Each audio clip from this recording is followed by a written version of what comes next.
Paano maglagay ng Gmail account or contact number sa Facebook account mo kung gusto mong malaman panoorin mo ang video. Pero bago tayo magsimula, shoutout nga pala kay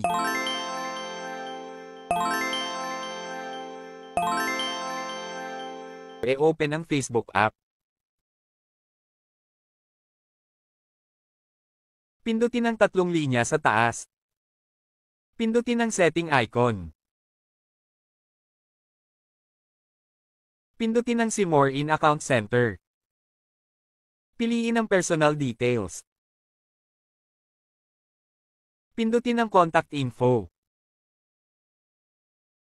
Pindutin ang Add New Contact. Pindutin ang Add Email kapag ang Gmail ang iyong ilagay at kung cellphone number naman pindutin mo ang Add Mobile Number. Ilagay mo dito ang iyong Gmail account.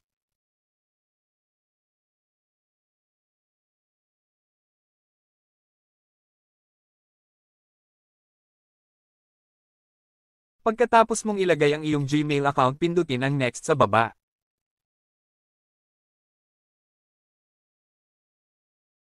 Ilagay mo dito ang confirmation code na ni-send ni Facebook sa iyong Gmail account. Kung nanonood ka ngayon, paki-comment naman kung taga saang lugar ka para malaman ko kung saan umabot ang video na ito at para ma-shoutout kita sa next video. Kung nagustuhan mo ang video tutorial na ito, huwag kalimutan mag-like at follow. Thanks for watching.